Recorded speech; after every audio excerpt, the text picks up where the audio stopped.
Syrian മുൻ president Bashar അൽ അസദിന്റെ അനുയായികളുമായുള്ള ഏറ്റുമുട്ടലുകൾക്കിടയിൽ സുരക്ഷാ സേനയും സഖ്യകക്ഷികളും ചേർന്ന് അലവൈറ്റ് ന്യൂനപക്ഷ വിഭാഗത്തിലുള്ള 340 സാധാരണക്കാരെ കൂട്ടക്കൊല ചെയ്തതായി report. Syrian observatory for human rights ആണ് ഇക്കാര്യം സ്ഥിരീകരിച്ചത്. ഇതോടെ കഴിഞ്ഞ ദിവസം ആരംഭിച്ച സംഘർഷത്തിൽ 93 സുരക്ഷാ സേനാംഗങ്ങളും 120 അസദ് അനുയായികളും ഉൾപ്പെടെ 524 പേർ കൊല്ലപ്പെട്ടു. ബാഷർ അൽ അസദ് അലവൈറ്റ് സമുദായ അംഗമാണ്. മുൻ സർക്കാരുമായി ബന്ധമുള്ളവരെ കണ്ടെത്താനുള്ള ഓപ്പറേഷനിൽ നിയമലംഘനങ്ങൾ നടന്നതായും ഇവ പരിഹരിക്കാൻ പ്രവർത്തിക്കുന്നുണ്ടെന്നും ആഭ്യന്തര മന്ത്രാലയ വൃത്തത്തെ ഉദ്ധരിച്ച് സ്റ്റേറ്റ് മീഡിയ റിപ്പോർട്ട് ചെയ്തു. വിമതരോട് ആയുധങ്ങൾ ഉപേക്ഷിച്ച് കീഴടങ്ങണമെന്ന് ഇടക്കാല പ്രസിഡന്റ് അഹമ്മദ് അൽ ഷറ ആവശ്യപ്പെട്ടു.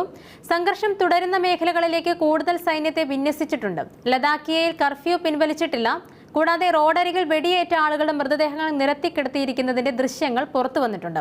അലവൈറ്റ് വിഭാഗത്തിലുള്ളവരുടേതാണിതെന്നും മനുഷ്യാവകാശ സംഘടനകൾ പറയുന്നു. സംഘർഷം 3-ാം ദിവസത്തിലേക്ക് കടന്ന പശ്ചാത്തലത്തിൽ മരണസംഖ്യ ഇനിയും ഉയരാനാണ് സാധ്യത. അസദ് ഭരണകൂടത്തിന്റെ പതനത്തിന് ശേഷമുള്ള ഏറ്റവും രക്തരൂക്ഷിതമായ കലാപത്തിനാണ് രാജ്യം സാക്ഷ്യം വഹിക്കുന്നത്. ഷിയ വിഭാഗത്തിലെ അലവി എന്ന ചെറിയ ഉപവിഭാഗത്തിൽ ഉൾപ്പെടുന്നവരാണ് അസദ് കുടുംബം. അസദിന്റെ ദീർഘകാല ശക്തി കേന്ദ്രങ്ങളാണ് ലഡാക്കിയ, ടാർട്ടസ് പ്രവിശ്യകൾ. ഈ മേഖലകൾ കേന്ദ്രീകരിച്ചാണ് സുരക്ഷാ സേന ആക്രമണം നടത്തുന്നത്. ലഡാക്കിയയിൽ സുരക്ഷാ സേന നടത്തിയ റെയ്ഡിൽ അസദ് അനുയായികളായ 16 പേർ കൊല്ലപ്പെട്ടതോടെയാണ് സംഘർഷം ആരംഭിക്കുന്നത്.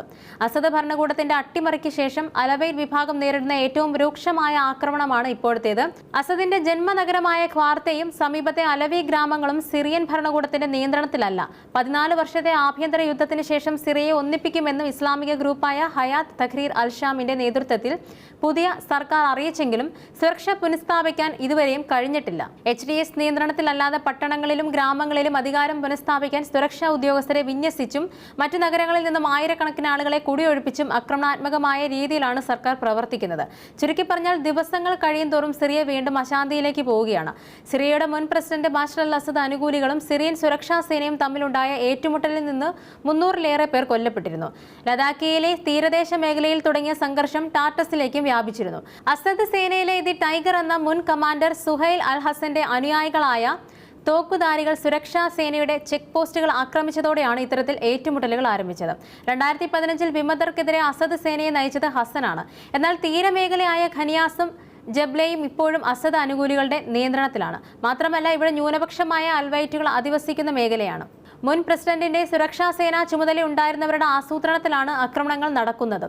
സംഘർഷത്തിൽ സർക്കാർ സേനയിൽ ഏകദേശം 150 പേർ കൊല്ലപ്പെട്ടെന്നും 300-ഓളം പേർ തടവിലാണെന്നുമാണ് ലഭിക്കുന്ന വിവരം.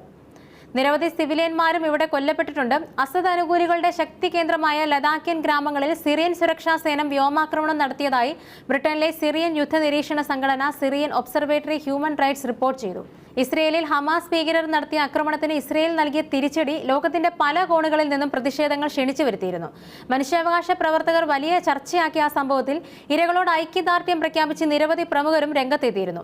എന്നാൽ ഏറെ വാർത്തയാകപ്പെടാതെ മറ്റൊരു കൂട്ടക്കൊലയാണ് ഇപ്പോൾ സിറിയയിൽ നടക്കുന്നത്. ക്രൂരമായ പ്രതികാര കൊലയിൽ കഴിഞ്ഞ 2 ദിവസങ്ങളിലായി 1000-ലധികം പേരാണ് സിറിയയിൽ കൊല്ലപ്പെട്ടിരിക്കുന്നത്. പുറത്താക്കപ്പെട്ട മുൻ പ്രസിഡന്റ് ബാഷർ അൽ അസദിന്റെ അനുയായികളും പുതിയ ഭരണകൂടത്തെ അനുകൂലിക്കുന്നവരും തമ്മിൽ കൊടും സംഘർഷമാണ് നടക്കുന്നത്.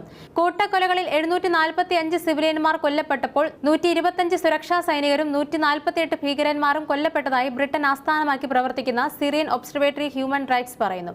അസദുമായി ബന്ധമുള്ള സായുധ സേനയിലെ അംഗങ്ങളാണ് ഈ ഭീകരർ. അതിനു പുറമെ ലഡാക്കിയ നഗരത്തിൽ വൈദ്യുതിയും ശുദ്ധജല വിതരണവും നിർത്തിവച്ചിരിക്കുകയാണെന്നും അവർ പറയുന്നു. 14 വർഷം മുൻപ് അടങ്ങിയ സിറിയൻ ആഭ്യന്തര കലാപത്തിൽ ഇതുവരെ ഉണ്ടായിട്ടുള്ളതിൽ വെച്ച് ഏറ്റവും ഭീകരമായ ആക്രമണങ്ങൾക്കാണ് വ്യാഴാഴ്ച തുടക്കം കുറിച്ചത്. 3 മാസം മുൻപ് അസദിനെ പുറത്താക്കി ഡമാസ്കസിൽ അധികാരത്തിലെത്തിയ പുതിയ സർക്കാരിന് കടുത്ത വെല്ലുവിളിയാണ് ഈ ആക്രമണങ്ങൾ ഉയർത്തുന്നത്. സ്ത്രീകൾക്കെതിരെയും കൊടുക്രൂരതകളാണ് അരങ്ങേറുന്നതെന്ന് ദൃക്സാക്ഷികൾ വെളിപ്പെടുത്തുന്നുണ്ട്. അതും ദുസ്സഹമായിട്ടുള്ള പ്രവൃത്തികൾ. സ്ത്രീകളെ ഉപദ്രവിക്കുന്നതിനോടൊപ്പം നഗ്നരായി നിരത്തിലൂടെ നടക്കാൻ നിർബന്ധിതരാക്കി സ്ത്രീകളെ വെടിവെച്ച് കൊല്ലുകയാണെന്നും റിപ്പോർട്ടിൽ പറയുന്നുണ്ട്.